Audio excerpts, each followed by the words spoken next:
السلام علیکم ورحمۃ اللہ وبرکاتہ۔ تو یہ کیا آپ لوگ سب خیریت سے ہیں؟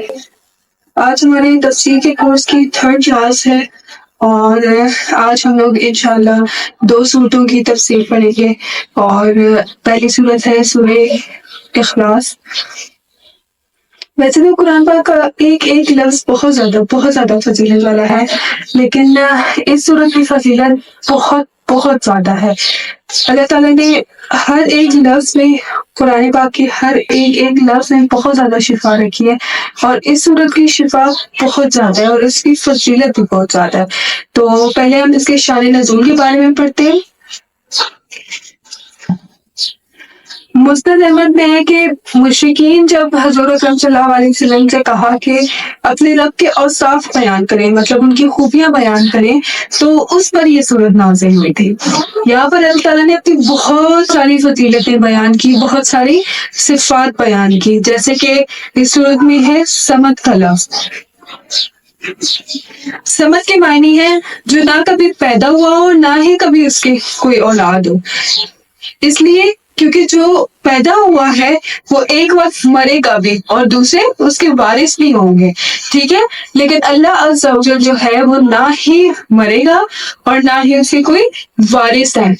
اس جیسا اور اس کے جنس کا کوئی بھی نہیں ہے، نہ اس کی مثل کوئی چیز ہے، مطلب اس کی کوئی مثال کوئی چیز ہے، ٹھیک ہے۔ یہاں پر اللہ تعالیٰ نے ایک چھوٹے سے لفظ صمد میں بہت زیادہ اپنی فضیلتیں بیان کر دی۔ سب سے پہلے تو اس نے کیا کہا کہ میں نہ ہی کسی سے پیدا ہوا ہوں اور نہ ہی کوئی مجھ سے پیدا ہوگا، یعنی کوئی میرا وارث ہوگا۔ اور اس نے یہاں پر یہ بھی کہا کہ نہ تو میں مرد ہوں نہ میں عورت ہوں، ٹھیک، کہ اس کا کوئی جنس نہیں ہے۔ تیسرا اس نے کیا کہا کہ جو چیز پیدا ہوتی ہے اس کو ایک نہ ایک دن مرنا ہے، پیدا ہونے والی ہر چیز فانی ہے، ٹھیک ہے، لیکن اللہ تعالیٰ لا فانی ہے، وہ کبھی بھی فنا نہیں ہو سکتا۔ بخاری شریف میں بہت سے حصے ہیں بخاری شریف کے، تو اس میں کتاب التوحید میں ہے کہ حضور اکرم صلی اللہ علیہ وسلم نے ایک چھوٹا سا لشکر کہیں بھیجا۔ جس وقت وہ پلٹے تو انہوں نے کہا کہ حضور صلی اللہ علیہ وسلم نے ہم پر جسے سردار بنایا تھا وہ ہر نماز کی قرات کے خاتمے پر سورہ اخلاص پڑھا کرتے تھے۔ آپ صلی اللہ علیہ وسلم نے فرمایا ان سے پوچھو کہ وہ ایسا کیوں کرتے تھے۔ پوچھنے پر انہوں نے کہا کہ یہ سورت رحمان کی صفت ہے، مجھے اس کا پڑھنا بہت ہی زیادہ پسند ہے۔ تو اس کے جواب میں حضور اکرم صلی اللہ علیہ وسلم نے فرمایا کہ انہیں خبر دو کہ اللہ بھی ان سے بہت محبت کرتا ہے۔ اس سے کیا پتہ چلتا ہے کہ سورہ اخلاص میں اللہ تعالیٰ کے اوصاف ہیں۔ ہم کسی سے محبت کرتے ہیں نا تو ہم اس کی تعریف بیان کرتے ہیں، ہم اس کو کہتے ہیں کہ تم بہت اچھے ہو، تم پیارے ہو، اور جو بھی اس کی خوبیاں ہوتی ہیں وہ سب ہم بیان کرتے ہیں۔ اور اسی طرح یہ جو صورت ہے یہ اللہ تعالیٰ کے اوصاف بیان کرتی ہے، اس کی خوبیاں بیان کرتی ہے۔ تو اللہ تعالیٰ کو یہ صورت بہت زیادہ پسند ہے، اللہ تعالیٰ کو اپنی تعریف سننا بہت زیادہ پسند ہے۔ یہ تو ہم سورہ فاتحہ میں بھی تفصیل سے پڑھ چکے ہیں کلاس نمبر 1 میں۔ تو اسی کی فضیلت میں بخاری شریف میں کتاب الصلاح میں بھی ہے کہ ایک انصاری مسجد قباء کے امام تھے، اور ان کی عادت تھی کہ جب بھی سورہ فاتحہ ختم کر کے پھر اس سورت کو پڑھتے تھے، سورہ اخلاص کو پڑھا کرتے تھے، پھر جو سی سورت پڑھنی یا جہاں سے بھی چاہتے تھے قرآن پڑھا کرتے تھے۔ ایک دن لوگوں نے کہا کہ آپ اس سورت کو پڑھتے ہیں پھر دوسری سورت ملاتے ہیں، یہ کیا؟ نماز میں ایسے ہوتا ہے نا کہ پہلے ہم سورہ فاتحہ پڑھتے ہیں، اس کے ساتھ ہم کوئی نہ کوئی سورت ملا لیتے ہیں۔ تو یہاں پر بھی لوگوں نے ان سے سوال کیا کہ آپ پہلے سورہ فاتحہ پڑھتے ہیں، پھر سورہ اخلاص بھی پڑھتے ہیں، اور اس کے بعد آپ جہاں سے چاہتے ہیں قرآن پڑھتے ہیں، تو یہ کیا ہے؟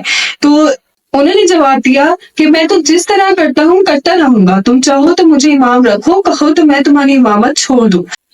ایک دن جب حضور اکرم صلی اللہ علیہ وسلم ان کے پاس تشریف لائے تو ان لوگوں نے آپ صلی اللہ علیہ وسلم سے یہ واقعہ بیان کیا۔ آپ نے امام صاحب سے کہا کہ تم کیوں اپنے ساتھیوں کی بات نہیں مانتے اور ہر رکعت میں اس سورت کو کیوں پڑھتے ہو؟ وہ کہنے لگے یا رسول اللہ صلی اللہ علیہ وسلم مجھے اس سورت سے بڑی ہی زیادہ محبت ہے۔ تو آپ صلی اللہ علیہ وسلم نے فرمایا اس صورت کی محبت نے تجھے جنت میں پہنچا دیا۔ اور یہ حدیث، یہ روایت جو ہے یہ ترمذی اور مسند احمد میں ہے اور صحیح بخاری میں بھی ہے، ٹھیک ہے۔ ایک شخص نے کسی کو اس صورت کو پڑھتے ہوئے رات کے وقت سنا تو وہ بار بار اسی کو دہرا رہا تھا. صبح کے وقت آ کر اس نے حضور اکرم صلی اللہ علیہ وسلم سے اس چیز کا ذکر کیا کہ وہ اسے ہلکے ثواب کا کام سمجھ رہا تھا. تو نبی کریم صلی اللہ علیہ وسلم نے فرمایا کہ اس رب کی قسم جس کے ہاتھ میں میری جان ہے، یہ صورت مثل تہائی قرآن ہے. مطلب یہ کہ یہ صورت 3 دفعہ پڑھ لے تو ایک قرآن پاک مکمل پڑھنے کا ثواب ملے گا. ایک اور حدیث میں ہے کہ رسول اللہ صلی اللہ علیہ وسلم نے اپنے اصحاب سے فرمایا کہ کیا تم یہ نہیں ہو سکتا کہ ایک رات میں 1 تہائی قرآن پڑھ لیا کرو؟ تو یہ صحابہ پر بہت زیادہ بھاری پڑا اور کہنے لگے بھلا اتنی طاقت تو ہر ایک میں نہیں. آپ صلی اللہ علیہ وسلم نے فرمایا سنو، سورہ قل هو اللہ احد پڑھ لیا کرو، یہ تہائی قرآن کے برابر ہے. ایک حدیث میں ہے کہ جو رات کو 3 دفعہ سورہ اخلاص پڑھ کر سوتا ہے تو اس کو پورے قرآن پاک پڑھنے کا ثواب ملتا ہے. اسی کے ساتھ اور بھی چیزیں تھی، 4 دفعہ سورہ فاتحہ تھی، 10 دفعہ درود شریف، 10 دفعہ استغفر اللہ اور 4 دفعہ آخر میں چوتھا کلمہ. اس وجہ سے اس سورت کی بہت زیادہ فضیلت ہے، کیونکہ یہ اس میں ایک تو اللہ تعالیٰ کے اوصاف بیان ہوئے ہیں، اس کی تعریف بیان ہوئی ہے، اور اسی وجہ سے اللہ تعالیٰ کو یہ سورت بہت زیادہ پسند ہے. اور اسی وجہ سے حضور اکرم صلی اللہ علیہ وسلم ہر کسی کو کہتے تھے کہ رات میں یہ سورت پڑھ کر سویا کرو.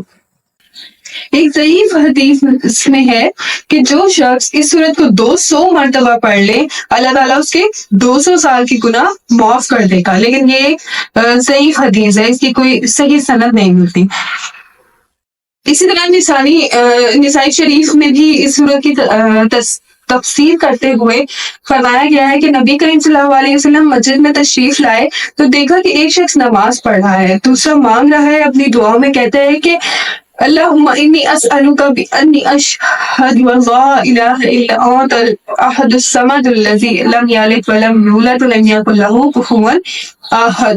یعنی اے اللہ، میں تجھ سے سوال کرتا ہوں، اس بات کی گواہی دے کر تیرے سوا کوئی معبود نہیں، تو اکیلا ہے، بے نیاز ہے، نہ اس کے ماں باپ، نہ اولاد، نہ ہمسر اور نہ ہی کوئی ساتھی. آپ صلی اللہ علیہ وسلم یہ سن کر فرمانے لگے کہ اس اللہ کی قسم جس کے ہاتھ میں میری جان ہے، اس نے اس اسم اعظم کے ساتھ دعا مانگی ہے، اللہ کے اس بڑے نام کے ساتھ کہ جب کبھی اس نام کے ساتھ سوال کیا جائے تو عطا ہو، جب کبھی اس نام کے ساتھ دعا کی جائے تو قبول ہو. اس کا کیا مطلب ہے کہ یہ صورت اتنی زیادہ فضیلت والی ہے کہ اگر یہ ہم انہی الفاظ میں اللہ کی تعریف کر کر ہم لوگ پڑھتے ہیں تو اللہ تعالیٰ ہماری ہر دعا کو قبول فرماتا ہے. اسی طرح مستند ابو یعلا میں ہے کہ حضرت انس بن مالک رضی اللہ تعالی عنہ فرماتے ہیں کہ ہم رسول اللہ صلی اللہ علیہ وسلم کے ساتھ میدان تبوک میں تھے. سورج ایسی روشنی، نور اور شعاؤں کے ساتھ نکلا کہ ہم نے اس سے پہلے ایسا سورج مطلب ایسی صاف شفاف اور ایسی خوبصورت صبح کبھی دیکھی ہی نہیں تھی. تو حضرت جبریل علیہ السلام وہاں تشریف لائے اور حضور اکرم صلی اللہ علیہ وسلم نے دریافت فرمایا کہ آج سورج کی اس تیز روشنی اور زیادہ نور اور چمکیلی شام کی کیا وجہ ہے؟ تو آپ صلی اللہ علیہ وسلم سے حضرت جبریل نے فرمایا کہ آج مدینے میں حضرت معاویہ بن معاویہ رضی اللہ تعالی عنہ کا انتقال ہوا ہے، جن کے جنازے کی نماز کے لیے اللہ نے 70,000 فرشتے آسمان سے بھیجے ہیں. پھر آپ صلی اللہ علیہ وسلم نے ان سے پوچھا کہ ان کا کیا عمل تھا، کس وجہ سے کو اتنا پروٹوکول ملا ہے، ان کے کون سا عمل تھا جس کے باعث یہ سب کچھ ہو رہا ہے؟ فرمایا کہ وہ سورہ قل هو اللہ احد کو دن رات چلتے پھرتے اٹھتے بیٹھتے پڑھا کرتے تھے. اگر آپ صلی اللہ علیہ وسلم کا ارادہ ہو تو میں زمین سے سمیٹ لوں اور آپ صلی اللہ علیہ وسلم ان کے جنازے کی نماز ادا کر لیں. آپ صلی اللہ علیہ وسلم نے فرمایا بہت اچھا، بس آپ نے اس کے جنازے کی نماز ادا کی.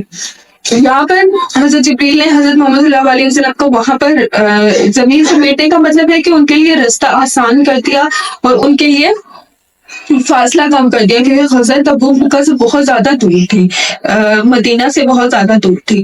تو وہاں پر آپ صلی اللہ علیہ وسلم کے لیے حضرت جبریل نے زمین کو سمیٹ لیا اور آپ صلی اللہ علیہ وسلم کو حضرت معاویہ بن معاویہ کے جنازے میں شرکت کروا دی. ویسے تو اس صورت کی بہت زیادہ فضیلت ہے، بہت زیادہ. ایک اور بھی روایت ہے کہ حضرت عقبہ بن عامر رضی اللہ تعالیٰ عنہ فرماتے ہیں کہ ایک روز میری رسول اللہ صلی اللہ علیہ وسلم سے ملاقات ہوئی. میں نے جلدی سے آپ کا ہاتھ تھام لیا اور کہا یا رسول اللہ، مومن کی نجات کس عمل پر ہے؟ تو آپ صلی اللہ علیہ وسلم نے فرمایا، اے وقت زبان تھامے رکھ اور اپنے گھر میں بیٹھا رہا کر اور اپنی خطاؤں پر روتا رہا کر۔ پھر دوبارہ آپ جب حضور اکرم صلی اللہ علیہ وسلم سے ملاقات ہوئی تو پھر آپ نے خود میرا ہاتھ پکڑ لیا، فرمایا عقبہ، کیا میں تمہیں توریت، زبور اور انجیل اور قرآن میں اتری ہوئی تمام صورتوں سے بہترین صورت نہ بتاؤں؟ میں نے کہا یا رسول اللہ ضرور ارشاد فرمائیے۔ تو آپ صلی اللہ علیہ وسلم نے مجھے 3 صورتیں سکھائیں، سورہ اخلاص، سورہ فلق اور سورہ ناس۔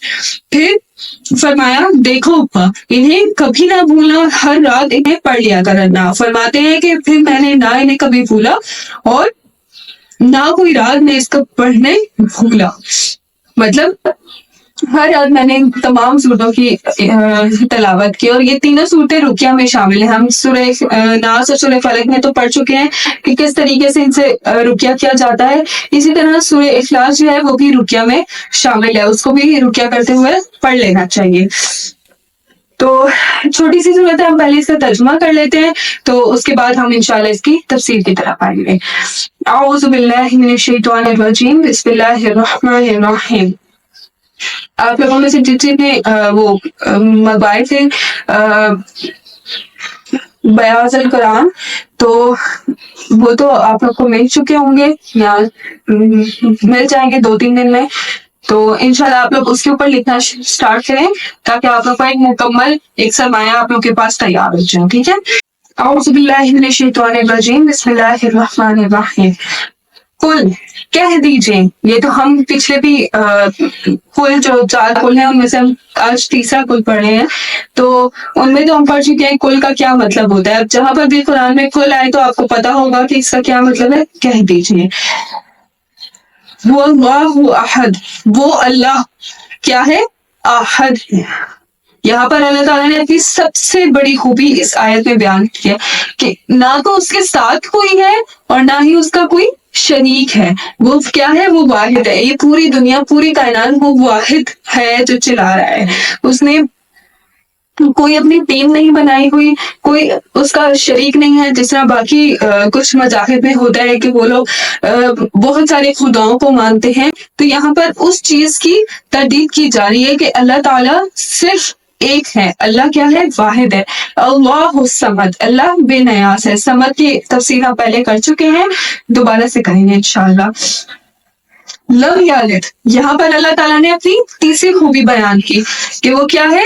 اس نے کسی کو نہیں جنا، ولم یولد، اور نہ وہ کسی سے جنا گیا، مطلب کسی سے پیدا ہوا۔ ولم یکن لہ کفوا احد، اور نہیں ہے کوئی اس کا ہمسر۔ کیوں؟ کیونکہ وہ واحد ہے۔ اس صورت کے شان نزول تو ہم نے پڑھا کہ بہت سے مشرکین تھے مکہ میں جو یہ پوچھا کرتے تھے کہ آپ اللہ تعالیٰ کے اوصاف تو بیان کریں کہ ہم جو جس خدا کی ہم نے عبادت کرنی ہے ہمیں پتہ تو ہو کہ وہ کیسا ہے، کیا ہے۔ تو اس کے لیے وہاں پر یہ صورت نازل کی گئی تھی۔ حضرت اکرمان رحمت اللہ فرماتے ہیں کہ یہود کہتے تھے کہ ہم حضرت عزیر کو پوچھتے ہیں کیونکہ وہ اللہ تعالیٰ کے بیٹے ہیں، اور نصرانی کہتے تھے کہ ہم حضرت مسیح کو پوچھتے ہیں جو کہ اللہ تعالیٰ کے بیٹے ہیں۔ اسی طرح مجوسی تھے، وہ کہتے تھے کہ ہم سورج چاند کی عبادت کرتے ہیں، اور اسی طرح مشرک تھے جو کہ بت پرست تھے۔ یہاں پر اللہ تعالیٰ نے ان سب کی تردید کر دی۔ انہوں نے کیا کہا کہ نہ تو میری کوئی اولاد ہے اور نہ ہی میں کسی سے جنا گیا ہوں۔ یہاں پر جو حضرت عزیر کو یا حضرت عیسیٰ علیہ السلام کو اللہ تعالیٰ کا بیٹا کہا کرتے تھے، ان کے تمام جو خیالات ہیں ان پر پابندی لگا دی گئی ہے کہ اللہ تعالیٰ صرف ایک ہے، وہ نہ ہی کسی سے جنا گیا ہے اور نہ ہی کوئی اس سے جنا گیا ہے، ٹھیک ہے؟ نہ تو اس کی کوئی اولاد ہے اور نہ وہ کسی کی اولاد ہے۔ یہاں پر اللہ تعالیٰ نے ان لوگ کے جو خیالات تھے کہ حضرت عزیر اللہ تعالیٰ کے بیٹے ہیں معاذ اللہ، یا حضرت عیسیٰ علیہ السلام ان کے بیٹے ہیں، تو یہ سب جو ہے اللہ تعالیٰ نے یہاں پر ختم کر دیا ہے۔ اسی طرح اس نے کیا کہا کہ وہ صمد ہے، یعنی کہ وہ بے نیاز ہے، اس کو کسی کی ضرورت نہیں ہے۔ جس طرح بہت سے پہلے زمانے میں بھی بہت سے بت پرست تھے جو کہ اپنے بتوں کو کھانا دیا کرتے تھے، پراپرلی ان کا کھانا ہوتا تھا. حضرت یوسف علیہ السلام کے دور میں، حضرت نوح علیہ السلام کے دور میں وہ لوگ اپنے بتوں کی پوچھتے تو تھے، لیکن خود کھانے سے پہلے ان کا بتوں کا کھانا سیریسلی ان لوگ کے پاس جاتا تھا، اور وہ لوگ ان کو کھانا دیا کرتے تھے، اور یہی خیال ہوتا تھا کہ انہوں نے کھا لیا. وہ الگ بات ہے کہ وہ ان کو لوگوں کے سامنے، جو بتوں کے آنرز تھے، وہ لوگوں کے سامنے تو بتوں کو کھانا دیتے تھے اور بعد میں خود ہی بیٹھ کر کھا لیتے تھے، اور دوسرے لوگوں کو یہی احساس ہوتا تھا کہ بت نے کھانا کھا لیا ہے، مطلب کہ ہمارے جو معاذ اللہ خدا ہیں انہوں نے کھانا کھا لیا ہے. تو اللہ تعالیٰ نے یہاں پر یہی کہا ہے کہ مجھے کسی چیز کی ضرورت نہیں ہے، میں بے نیاز ہوں. نہ ہی مجھے کسی جن کی ضرورت ہے اپنا کام کروانے کے لیے، نہ کسی فرشتے کی ضرورت ہے، نہ ہی مجھے کوئی اپنی ٹیم تیار کرنی ہے، نہ ہی مجھے تمہاری ضرورت ہے، بلکہ تم سب کو، پوری کائنات کو میری ضرورت ہے، کیونکہ میں کون ہوں؟ میں واحد لا شریک ہوں، میں اللہ ہوں. ٹھیک ہے. کہتے ہیں کہ تکبر صرف ایک ہی ذات پر سوٹ کرتا ہے، وہ اللہ تعالیٰ کی ذات ہے. یہاں پر اللہ تعالیٰ نے تکبر نہیں کہہ سکتے، لیکن اللہ تعالیٰ نے جو بھی اپنی تعریف تھی، اپنے اوصاف تھے، وہ تعریف کے قابل ہیں، اور وہ اللہ تعالیٰ نے اس سورہ میں بیان کیا ہے. بے شک 4 آیتوں کی سورہ ہے، لیکن بہت زیادہ فضیلت والی، بہت زیادہ بہترین سورہ. اسی طرح اس نے کہا کہ میرا کوئی شریک نہیں ہے. دوسرے مذاہب کی کچھ مذاہب کے لوگ ہیں جو کہتے تھے کہ اللہ تعالیٰ اپنے لوگوں کے ذریعے سے اپنا کام کرواتا ہے، یا کچھ لوگ تھے ایسے جو اس طرح بنے ہوئے ہوتے تھے کہ اللہ تعالیٰ نے مجھے حکم دیا ہے کہ میں یہ کام کروں. تو یہ سب کچھ ایک دھوکہ تھا، چیٹنگ تھی یہ، کیونکہ اللہ تعالیٰ یہاں پر یہ کہتے ہیں کہ میرا کوئی شریک نہیں ہے، مجھے اپنا کام کروانے کے لیے کسی کی ضرورت نہیں ہے. ٹھیک ہے. اسی طرح قرآن میں ہے بدیع السماوات والارض اللہ یکون لہ ولد ولم تکن لہ صاحبہ وخلق کل شیء، یعنی وہ آسمان و زمین کا پیدا کرنے والا ہے، اسے اولاد کیسے ہوگی اور اس کی بیوی نہیں، ہر چیز کو اسی نے پیدا کیا ہے، اور یعنی وہ ہر چیز کا خالق و مالک ہے. پھر اس کی مخلوق اور ملکیت میں سے اس کی برابری اور ہمسری کرنے والا کون ہوگا، اور وہ ان تمام عیب اور نقصان سے پاک ہے. اسی طرح ایک اور جگہ پر ہے وقالوا اتخذ الرحمن ولدا، یعنی کفار کہتے ہیں کہ اللہ تعالیٰ کی اولاد ہے، اور تم ایک بڑی بری چیز لائے، قریب ہے کہ آسمان پھٹ جائیں گے اور زمین شق ہو جائے گی اور پہاڑ پارا پارا ہو کر گر پڑیں گے. اسی طرح ایک اور جگہ پر ہے وقال اتخذ الرحمن ولدا سبحانہ. اس کا کیا مطلب ہے کہ لوگ جو کفار تھے، یہودی تھے، وہ یہ کہا کرتے تھے کہ جو بھی انسان ہے نا وہ سب اللہ تعالیٰ کی اولاد ہے، جبکہ ایسا نہیں تھا.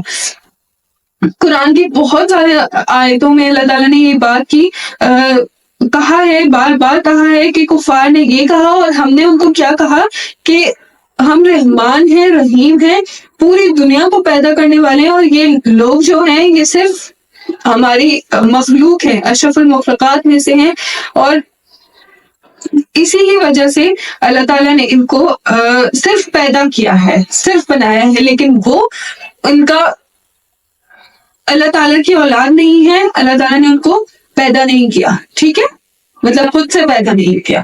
صحیح بخاری شریف میں ہے کہ ایذا دینے والی باتوں کو سنتے ہوئے صبر کرنے میں اللہ تعالیٰ سے زیادہ صابر کوئی بھی نہیں ہے. لوگ اس کی اولاد بتاتے ہیں اور پھر بھی وہ انہیں روزیاں دیتا ہے اور عافیت و تنگ دستیاں عطا فرماتا ہے.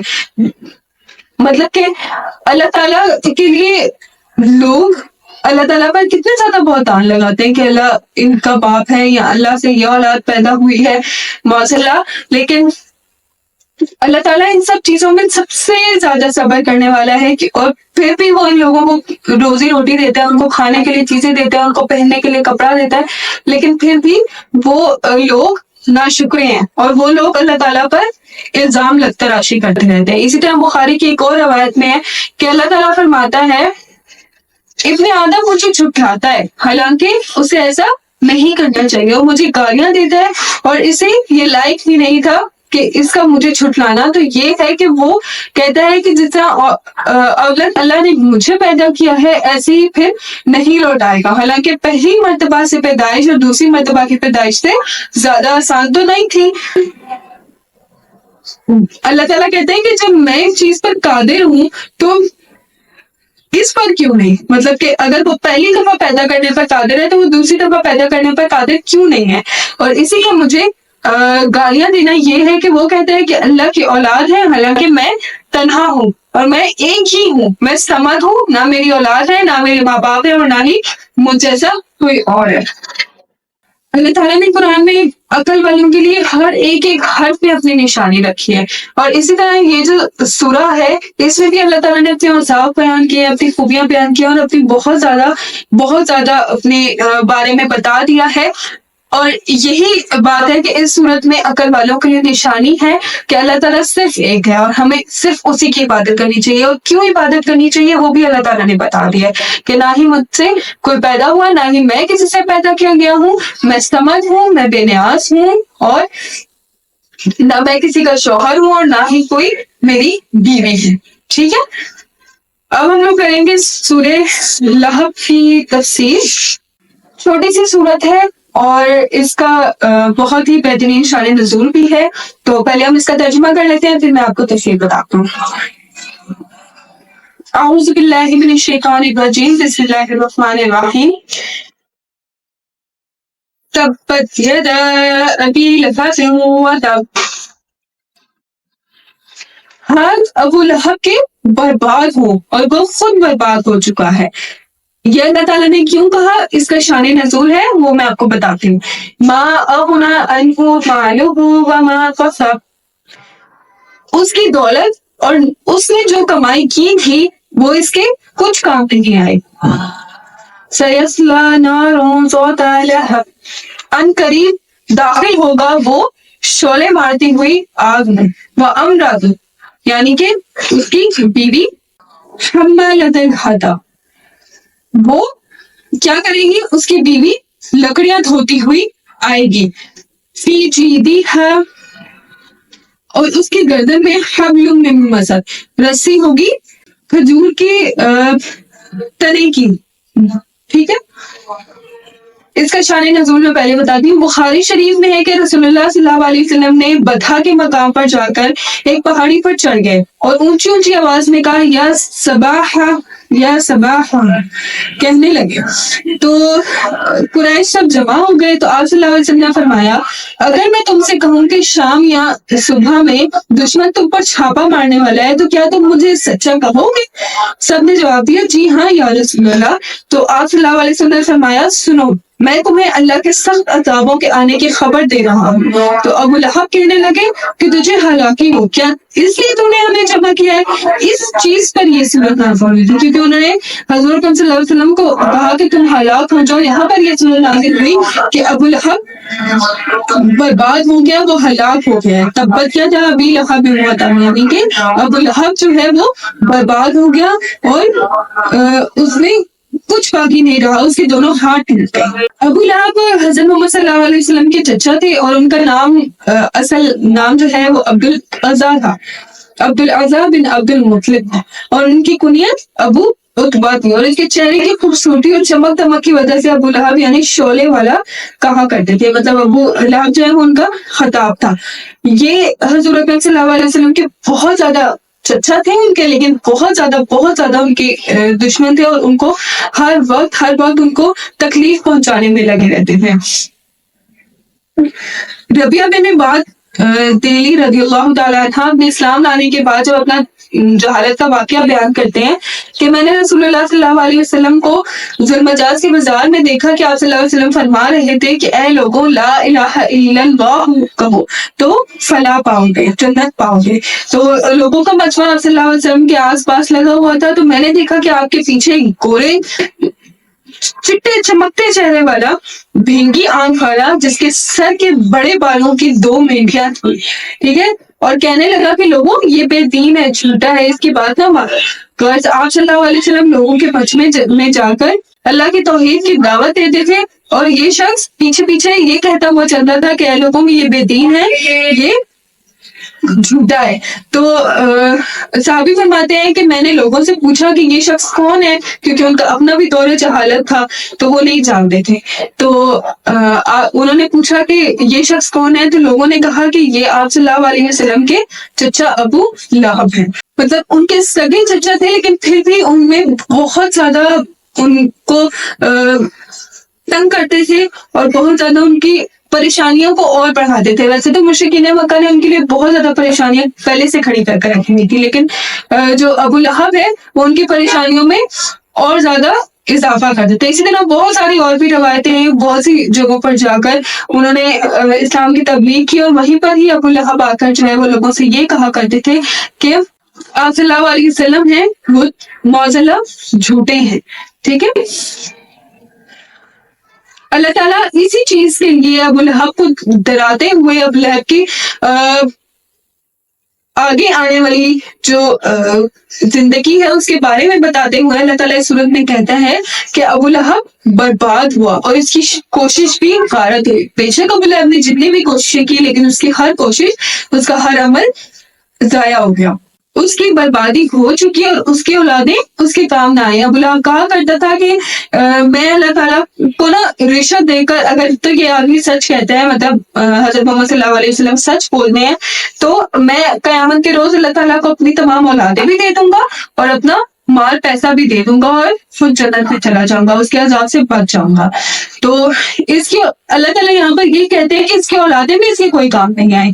اس پر یہ آیت ما اغنی عنہ مالہ وما کسب والی آیت نازل ہوئی کہ یہ شعلے مارنے والی آگ میں جو سخت چلانے والی ہے اس میں داخل ہوگا، اور اس کی بیوی جو کہ قریش کی عورتوں کی سردار تھی اور اس کی کنیت ام جمیل تھی، اس کا اصل نام عروہ تھا، اور حرب بن امیہ کی بیٹی تھی، ابو سفیان کی بہن بھی تھی، اور اپنے خاوند کے کفر و عناد اور سرکشی اور دشمنی میں بھی اس کے ساتھ دیتی تھی. اس لیے قیامت کے دن عذابوں میں سے اس کے ساتھ ہوگی اور لکڑیاں اٹھا اٹھا کر لائے گی، اور جب آگ میں اس کا خاوند جل رہا ہوگا تو لکڑیوں کو ڈالتی جائے گی اور اس کے گلے میں ایک آگ کی رسی ہوگی اور جہنم کا ایندھن سمیٹتی ہوگی.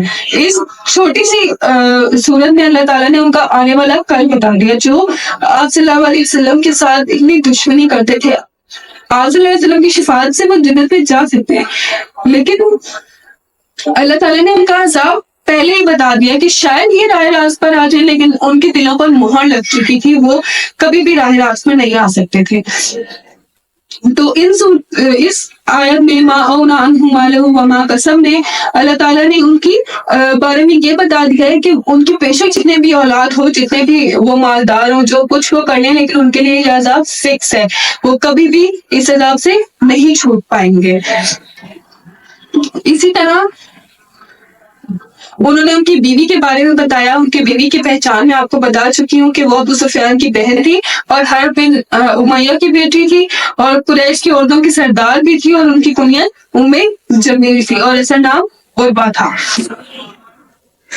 تو اس کے بارے میں بتا دیا گیا ہے کیونکہ وہ اپنے خاوند کا بہت زیادہ ساتھ دیتی تھی، حضور اکرم صلی اللہ علیہ وسلم کو تنگ بھی کیا کرتی تھی، اور اسی لیے اللہ تعالیٰ نے کہا کہ وہ جس آگ میں ابو لہب جل رہا ہوگا وہ اسی آگ میں لکڑیاں ڈالتی ہوگی، اور اس کی سزا یہ ہوگی کہ اس کے گلے میں ایک آگ کی بنی ہوئی رسی ہوگی جو اس کو تکلیف دیتی ہوگی، لیکن وہ اس تکلیف کے ساتھ وہ اپنے شوہر کے جو آگ ہوگی اس میں لکڑیاں ڈالتی ہوگی.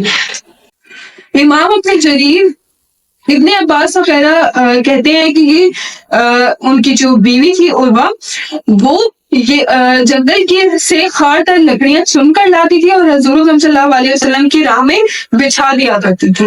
اور یہ بھی کہا گیا ہے کہ یہ عورت نبی کریم صلی اللہ علیہ وسلم کو فقیری کا طعنہ دیا کرتی تھی، تو اسے اس کے لکڑیاں چننا یاد دلایا گیا ہے. یعنی اس صورت میں دو ہو سکتے ہیں. ایک تو یہ کہ وہ حضرت صلی اللہ علیہ وسلم کو فقیری کا طعنہ دیا کرتے تھے کہ آپ غریب ہیں، کیونکہ وہ لوگ خود بہت امیر تھے تو وہ ان کو فقیری کا طعنہ دیا کرتے تھے. تو اللہ تعالیٰ نے ان کو یاد دلایا ہے کہ میں تمہیں سے لکڑیاں بھی چنواؤں گا. وہ ان کا لکڑیاں چننا بھی یاد کروا رہا ہے. ٹھیک ہے. اور دوسرا یہ ہے کہ وہ حضور اکرم صلی اللہ علیہ وسلم کی راہ میں جنگل سے خاردار کانٹوں والی لکڑیاں لے کر آتی تھی اور ان کی راہ میں پھینک دیا کرتی تھی. تو اللہ تعالیٰ نے قیامت کے دن اس کے ساتھ یہی کرنا ہے کہ وہ لکڑیاں لے کر آئے گی اور آگ میں ڈالے گی اپنے شوہر کے، اور اس کے گلے میں خود بھی ایک خاردار اور آگ سے بنی ہوئی رسی ہوگی. سید ابن مصیب رحمت اللہ فرماتے ہیں کہ ان کے پاس ایک نفیس ہار تھا. ام جمیل کے پاس ایک نفیس ہار تھا اور وہ کہتی تھی کہ میں اسے فروخت کر کے محمد صلی اللہ علیہ وسلم کی مخالفت پر خرچ کروں گی. تو یہاں فرمایا گیا ہے کہ اس کے بدلے میں اس کے گلے میں ایک آگ کا توک ڈالا جائے گا، آگ کی رسی ڈالی جائے گی. آخری جو اس صورت کا لفظ ہے وہ ہے مسد. مسد سے مراد ہوتا ہے کھجوروں کی رسی. حضرت عروہ رحمت اللہ فرماتے ہیں کہ یہ جہنم کی زنجیر ہے جس کے ایک کڑی 70 گز کی ہے. زنجیر میں وہ ایک جیسے آپ لوہے کی چین دیکھ لیں تو اس میں ایک جو اسکوئر ٹائپ ہوتا ہے، ایک کڑی ہوتی ہے اور اسی کے اندر سے دوسری کڑی نکل رہی ہوتی ہے. اسی طرح سے وہاں پر بھی ایک ہوگی رسی ہوگی، اور وہ رسی وہ چین کس طرح کی ہوگی کہ اس کی ایک ایک کڑی 70 گز کی ہوگی.